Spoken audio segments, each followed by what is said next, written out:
officially announce to the people that you are having another child? Yeah, we had a whole thing on Instagram with the whole baby. I'm not. These are the podcast people. This is not the Instagram people. All right. Well, we're having another child. Daddy, can I play the music now? But this we go.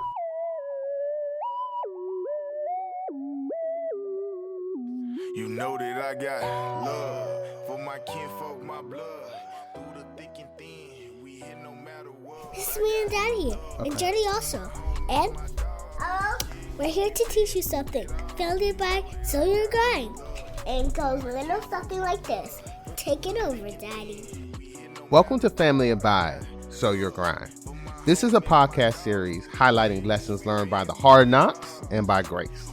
My name is Robert E. Metzger Jr. and my co-host is Divine Lee, aka C. Lee. Our podcast intersects between the culture, faith, family, and finance. Happy Valentine's Day. Welcome to Family by So Your Grind.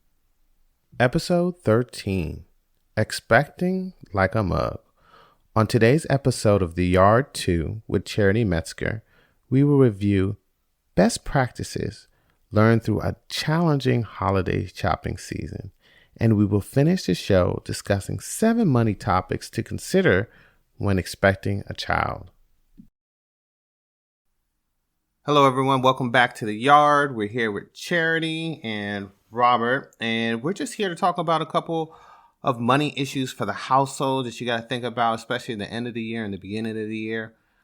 Particularly with Christmas, we'll review that with our some emotional IQ stuff with that. And then we're going to go into what to do when having a baby, as we are expecting our third child. And there are a few money concerns that are pretty important with having a child and planning. So, Charity, welcome back to The Yard. I'm so glad to be back. It's been a while. It has been a while. Well, how come we haven't been back sooner? You want to answer that question? Yeah, that's why I asked. It's your podcast. I come when you put me on the schedule. Okay, so just in review, we had a values discussion during the holiday season, and it wasn't per se a money discussion, but it was a values discussion. How do you feel the holidays went and our different perspectives on it? I feel like the holidays, post-holiday, everything went very well.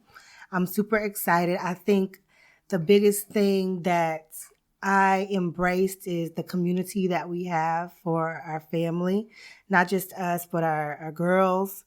And the fact that we can call on different people just to be there to support in different ways, whether it's by giving gifts or stewarding money or being there just for our kids. So I am happy to embrace all of the help that we received over the Christmas break. Yeah, that was a very PC way.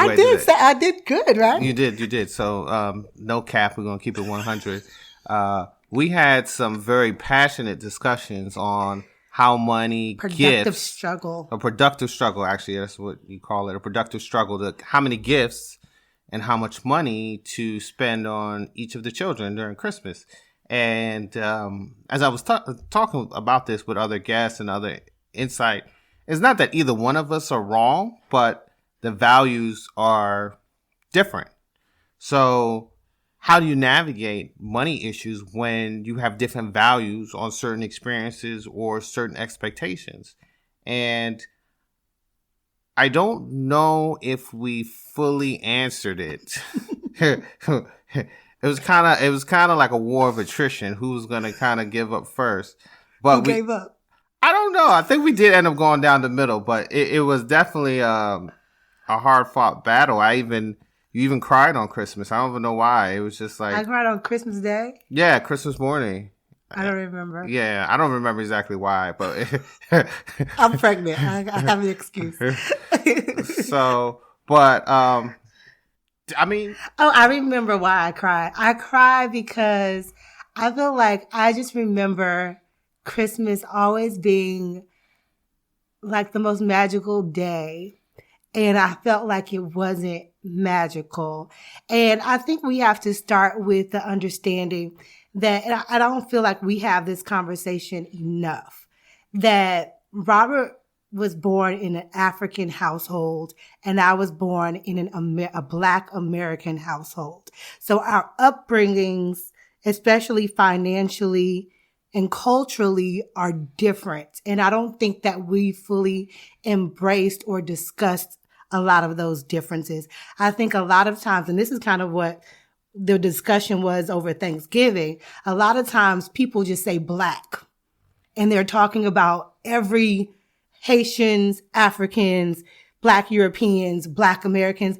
And we are, this is what people used to say in 2016, we are not a monolith, right? We aren't. And so, and that's even in the Black culture, everyone and their parents' parents or their parents' parents who was born in America doesn't have the same ideas of America as I have. Same with you and your African upbringing. Even though your parents were born in Africa and you were born in America, you guys probably don't even have the same thought processes. So I think it's valuable for us to have conversations about the differences that we have in our households, even growing up. And I don't think we've had those conversations enough. So something I realized with my past guests is that some of these discussions are not really financial in nature. They're relational in nature and they're emotional in nature. One of the things that you said specifically was the magic of the moment. And maybe you're thinking of the magic as a child and not realizing this would be a good conversation to have with your parents. It's like, was there stress involved with that magic as an adult? So I think they probably had a great time, to be honest. I don't think they felt any way. You're talking about my parents? Our kids. Our kids, no, they had a great time. Yeah, so I don't. But they also didn't get a lot. And so I think that was the biggest conversation, was how many gifts do they get? Not how much money do we spend. It was the amount of gifts. And honestly, I don't think either one of them got more than 5 or 6 gifts apiece. They both got a big gift from us. We redid their bedroom and transitioned their bedroom. And that was kind of financially, I don't think we really budgeted for it, but we did it. But everything else, other people bought. We didn't buy their smaller gifts for... You probably bought like a couple. I think we bought a couple, but we didn't buy most of their Christmas gifts. They probably ended up with about 5 to 6 or 7 gifts and a piece. And that is on the low end for you. She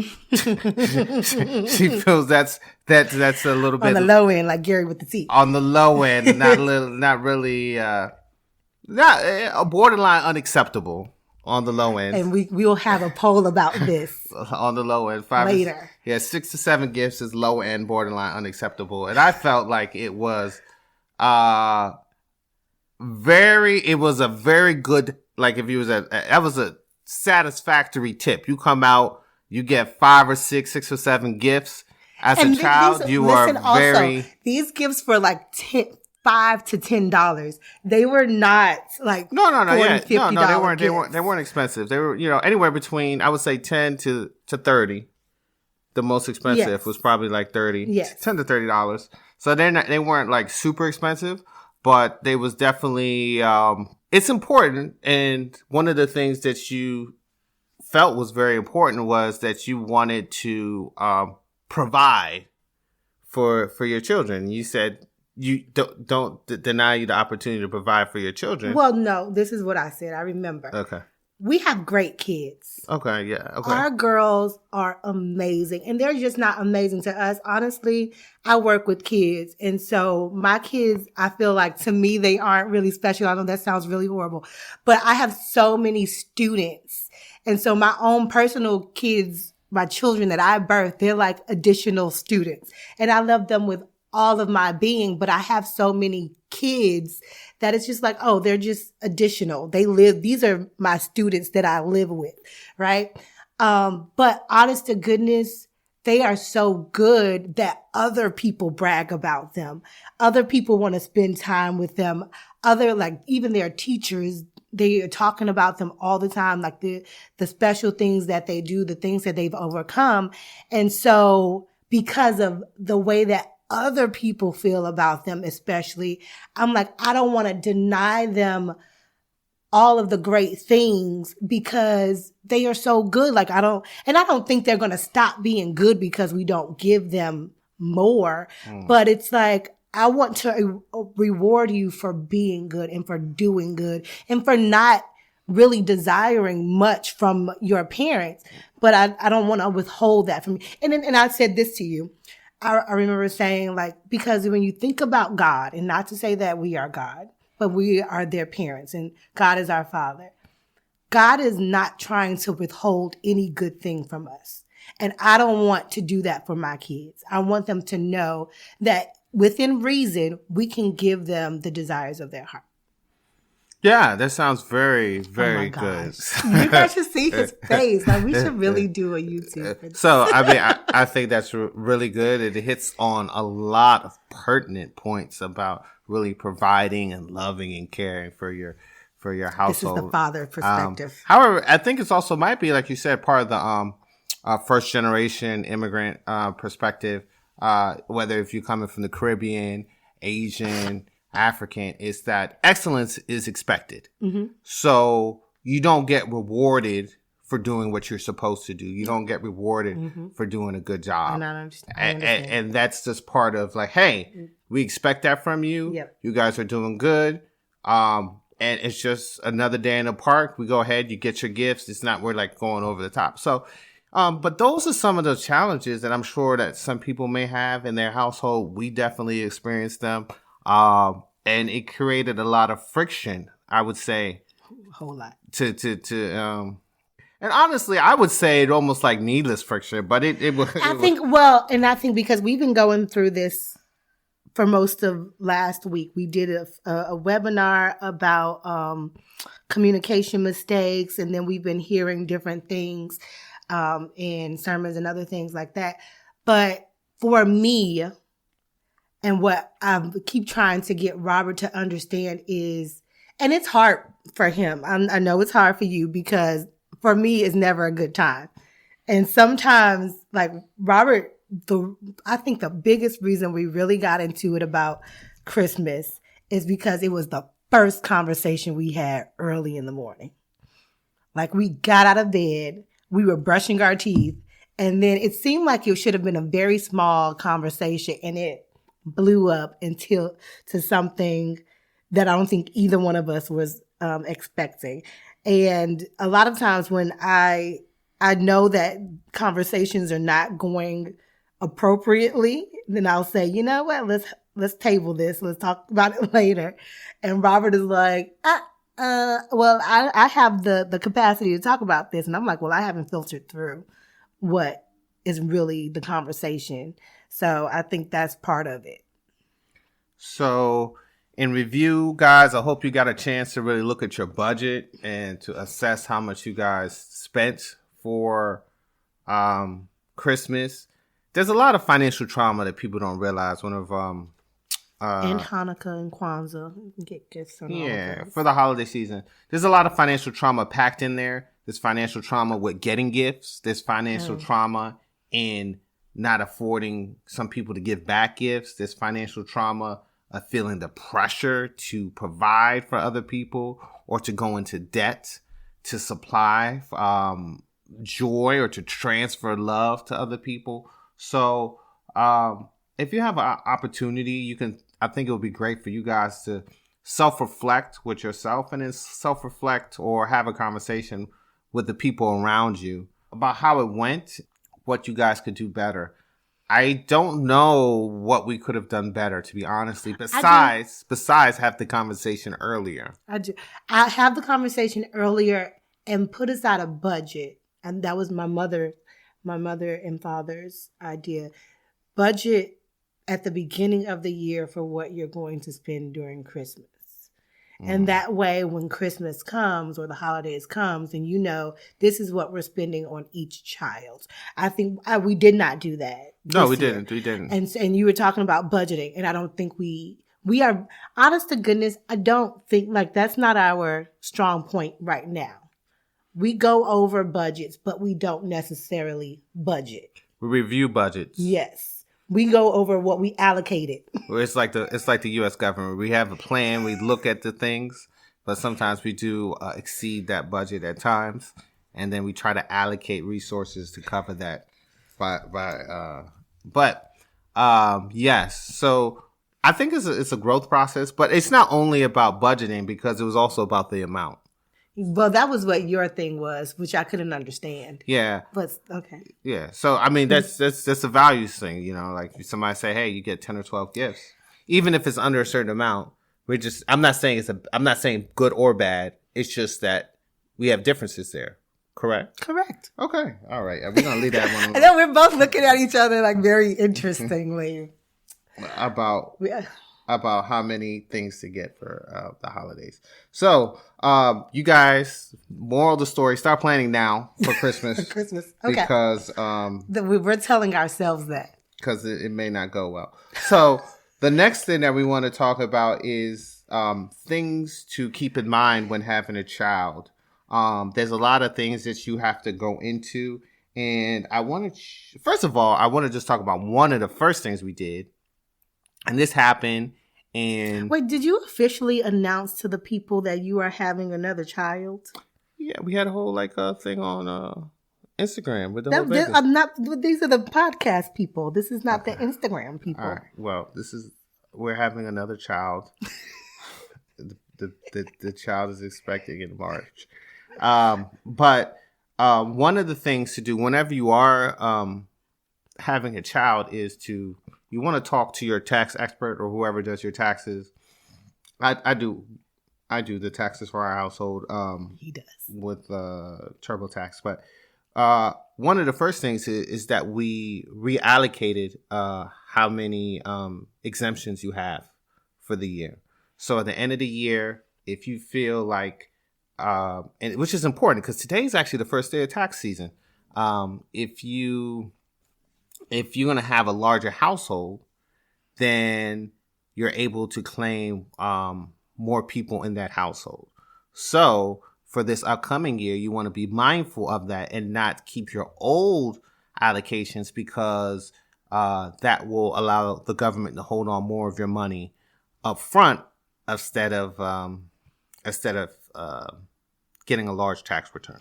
So we did that. And can I say, Robert did it. And he does the taxes and he does my benefits when benefits comes around. And we have this conversation every single year.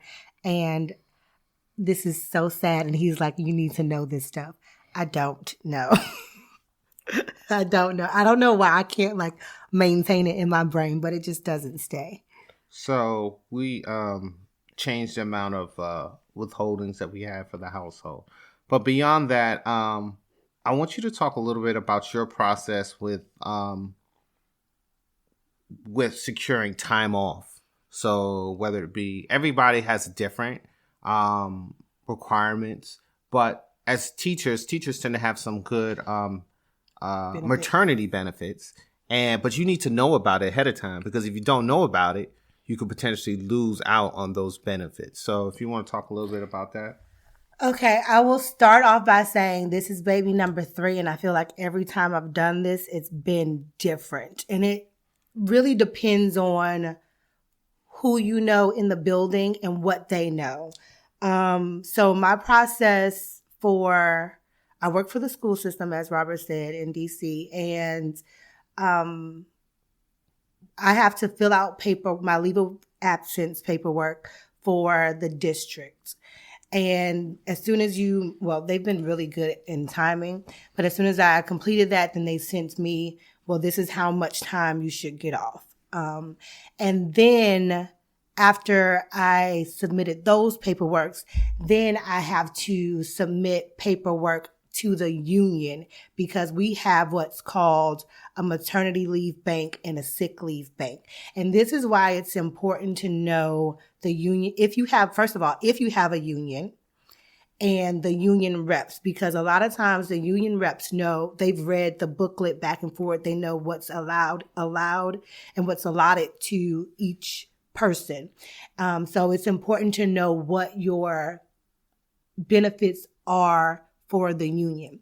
So after I submit my leave of absence to the district, then I receive my approval and I submit another application to the union. And the union will give me an additional time off. I believe it's about 30 days. Now we have a maternity leave bank and a sick leave bank. And I don't remember how it works with using both and if you can use both, but I always ask for both and just see what happens. The first time I did it, I do not remember submitting my application, but I think I did. I submitted my application for both, and I had a lot of assistance with, I don't even know what her position was, but she worked in the office and she pretty much did everything for me. All of my paperwork was handled and I got all the time and more time than I even thought I needed. The second time, there was a new person who just was not very helpful at all and did not. No, she wasn't helpful at all. Nobody knows these people. I know. But one thing they did, they always sent us, hey, your amount of time is dwindling down. So she kept. But I don't think she was sending me that. I think DCPS was sending me that. Okay. All right. But there was another person in the building who was very helpful.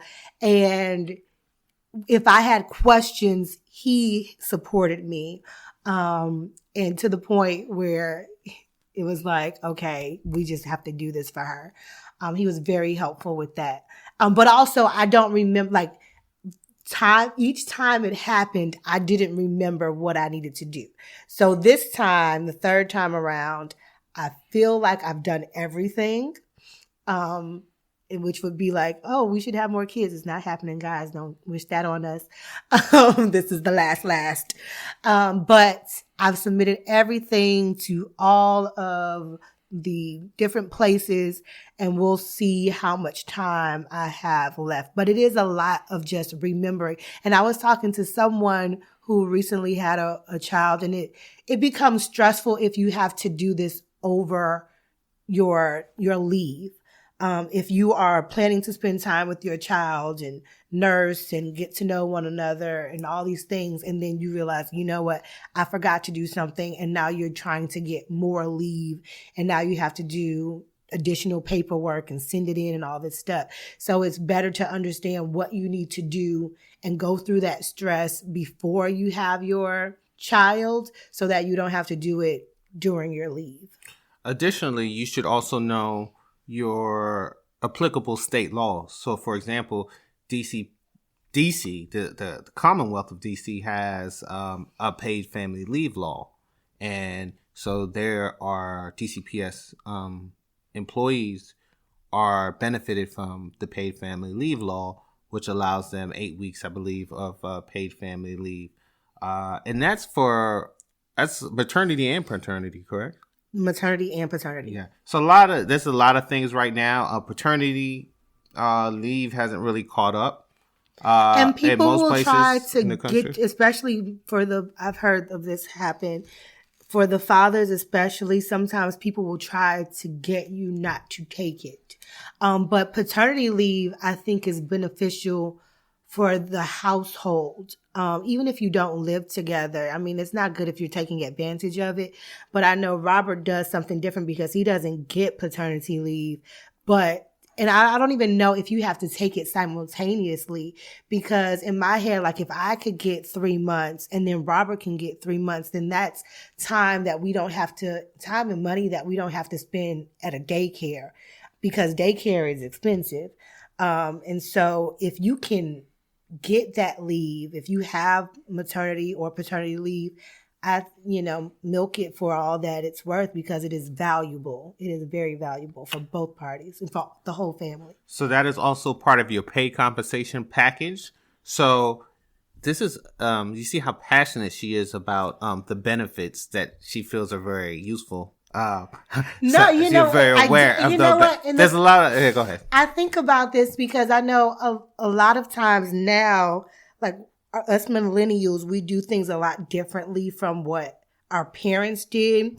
And I am very gracious about how my parents raised me, because I do think, like, when I wanted to become a dancer, my parents, especially one of them, I'm not going to say who, was like, you sure? Like, because I think in their heads, they knew, like, you're probably not going to get paid that much. And I didn't know that I wasn't getting paid a lot while I was a dancer, a concert dancer. And so, but now it's almost as what, I think Denzel Washington's character said it in The Great Debaters. Like, you have to do what you have to do in order to do what you want to do. And so for me right now, like, I knew that I wanted to have kids. I think we knew we wanted to have 3 children.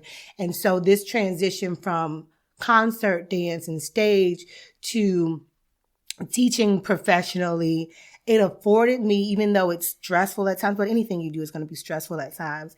It's stressful at times, but it's affording me the opportunity to have the kids that I want to have and to be at least complacent, like not stressed about the process. Like, oh, are we going to have enough money for this? Can I take this time off? Am I going to get paid for taking time off? Do I have to quit my job? Those types of thoughts that don't come through my head, because I know the benefits of having this job. And when you have your own, let's say, business, or, you have a different job that doesn't have benefits or a union, then those kinds of things you don't have as much of, and you have to worry a little bit more about. Yeah, definitely. So, thank you for going over a lot of those ideas and concepts. One thing we haven't talked about a lot, but I think it's important for a lot of people to keep in mind, is daycare. So we have a child that's in daycare right now.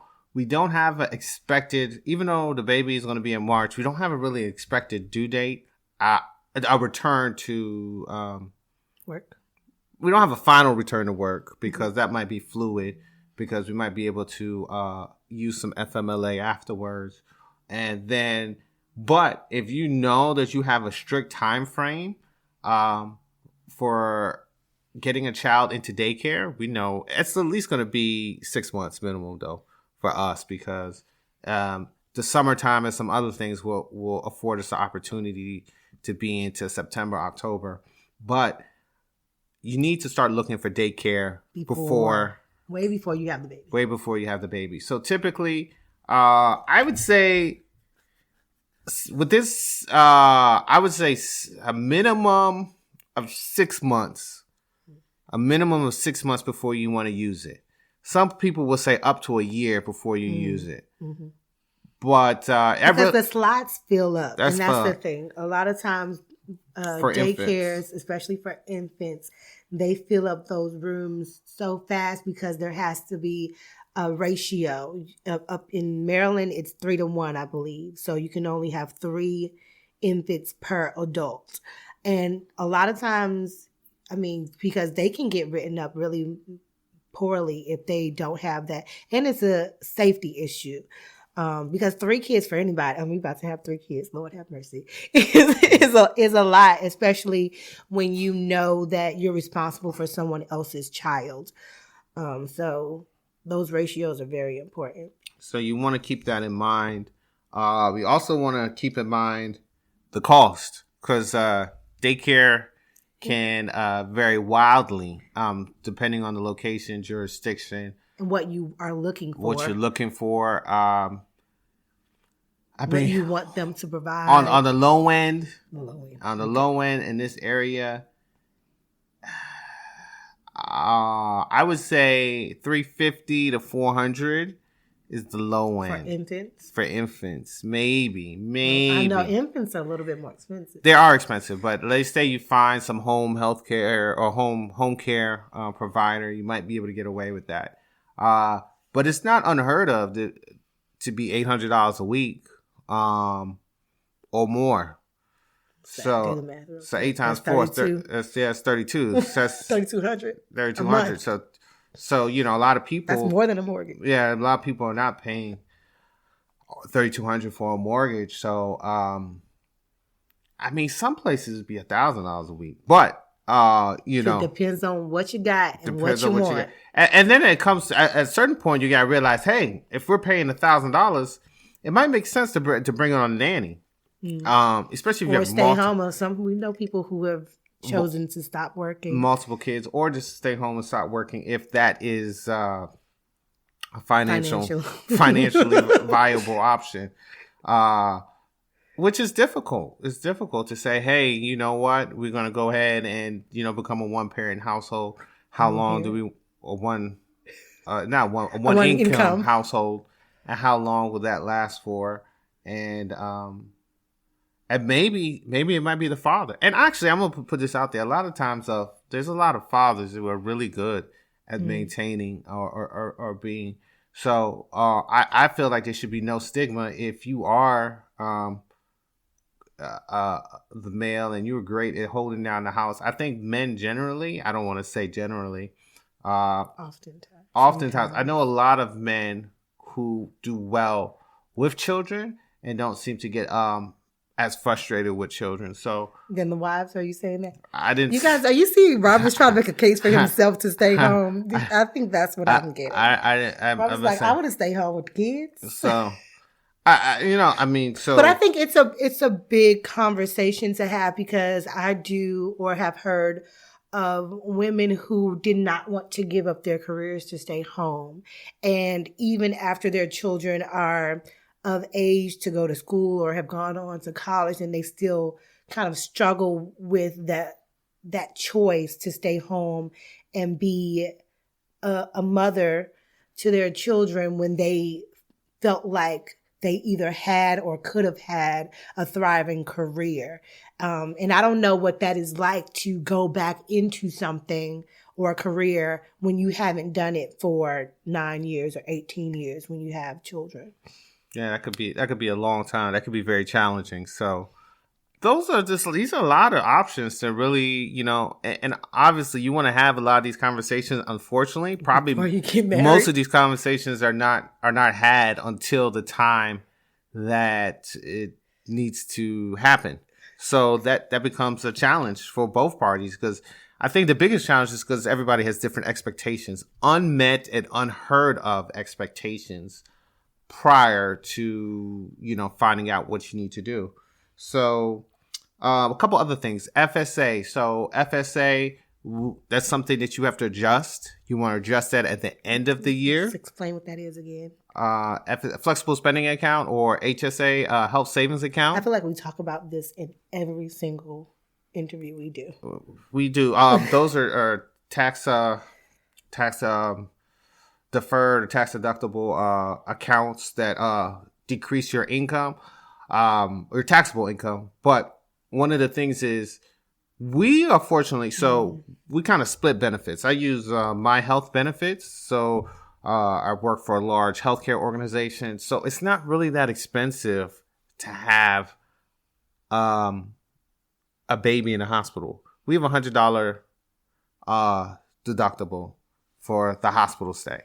Some people pay thousands of dollars to have a baby in a hospital. We also use the hospital that you work for. Exactly. So basically, because I work in a hospital system and we're using the same hospital system, we same insurance and everything else. It's incentivized to use the same hospital. So if we went out to an outside hospital, you would pay a great bit more.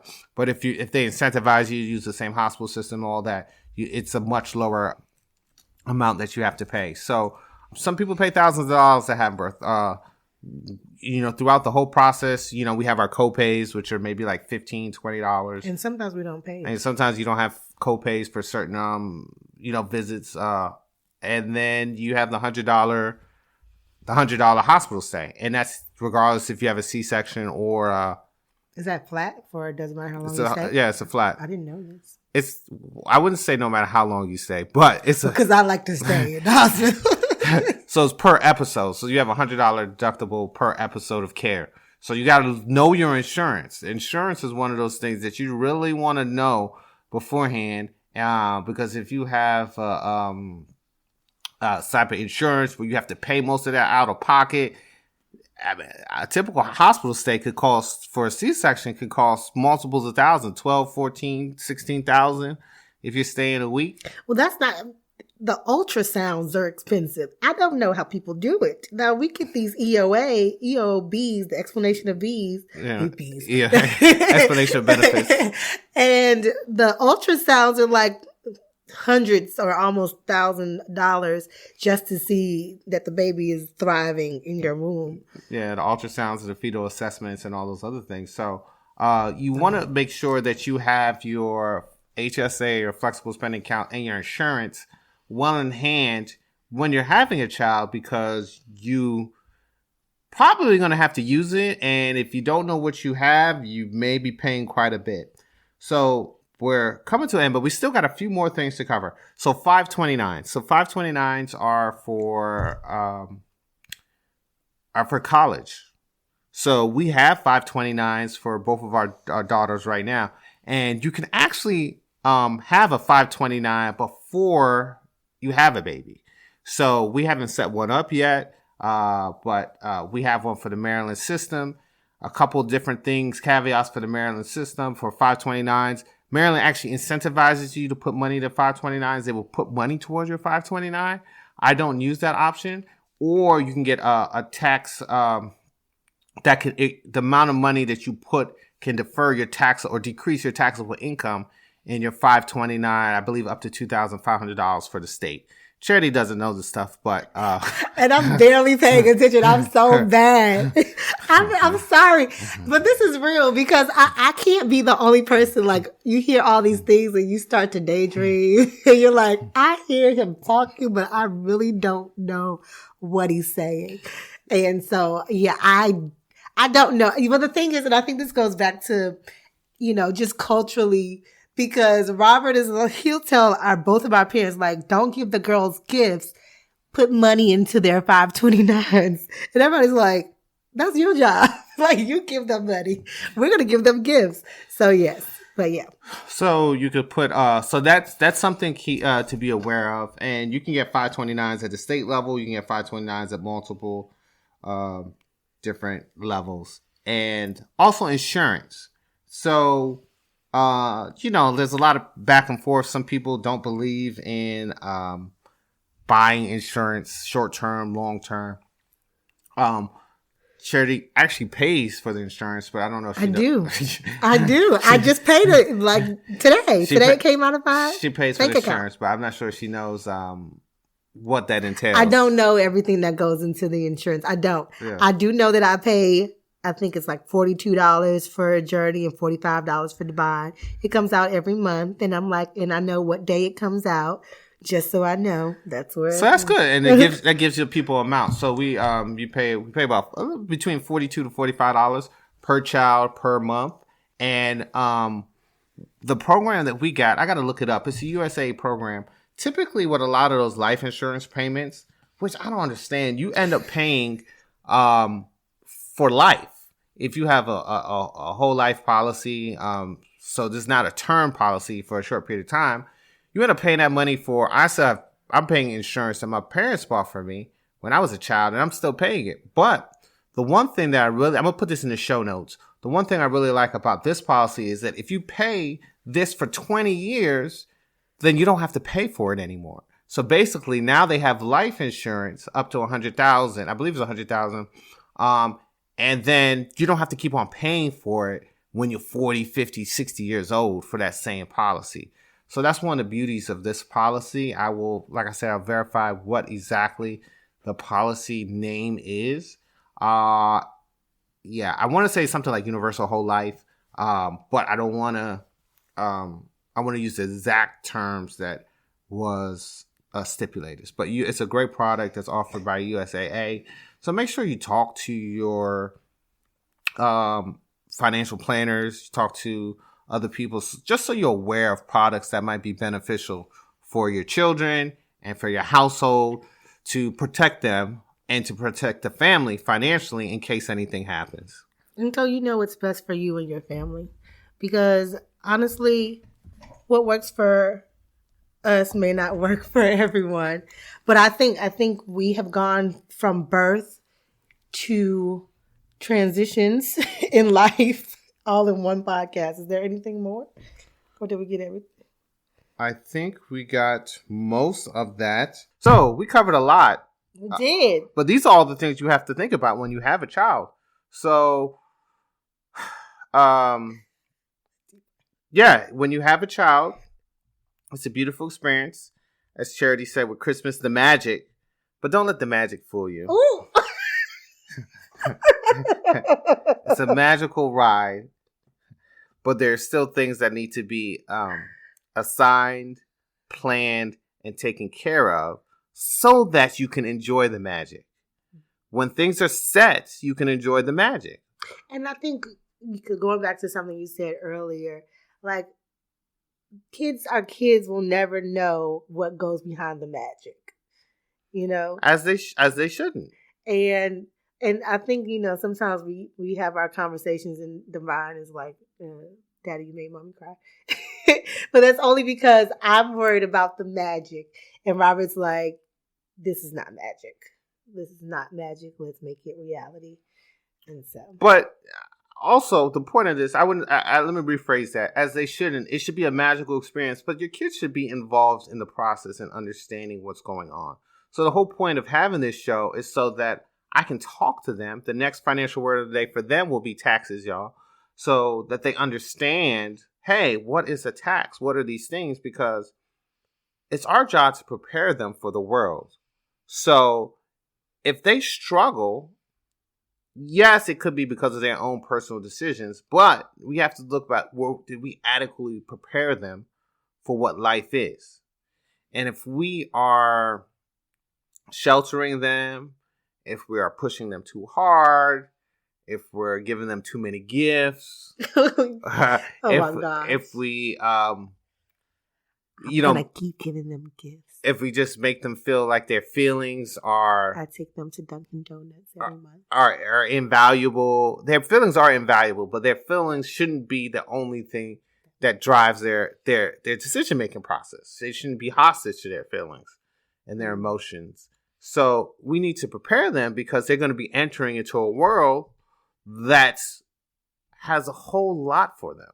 So we want to make sure that they have a whole lot inside of them so that they can show that to the world. So this is just part of the conversations that we have just to make sure that they are educated about their experiences, and then also so that we can educate the guest into what they should be thinking about when they are having a baby, or if they had a baby, or if they're about to have another one, or maybe things that they could have done better for the next go around if they had some challenges. So I think this was helpful. I think it was even helpful for us to kind of talk through some of those challenges that come up. Well, thank you for inviting me back to the yard. Yeah, please don't take so long for your next. Ooh, y'all tell him to put me on the schedule. He doesn't treat me like he treats his other guests. He just thinks I'm going to be here. You're supposed to be here for better or for worse, right? I am. But we have to schedule this. This is not. Bye-bye. Bye, fans. Thanks for all the time. On Failure by Certain Kindness. Daddy, Charity, and Devani. And Mommy. Okay. And Mommy. Who's got my back? I got Chopper. Who's got my back? Who got that swag? Who got that swag? I got that swag. I work it up. Okay. No regrets, ain't no shoulda, woulda, coulda, had an altar. Still been a minute since I've been up at the altar. Thank you for listening to Family Abide. Make sure to subscribe in order to catch future episodes. Family Abide is available on all your favorite podcast outlets. Remember, life is not just about family. It's not just about wealth. It's about building people and communities that endure without yielding. Always choose your abundance beyond insecurities, debts, and entanglements. The next generation is depending on it. Remember your purpose. Sow your grind and watch it grow. Thank you for joining us on Family Abide. so you're crying. Everybody need love.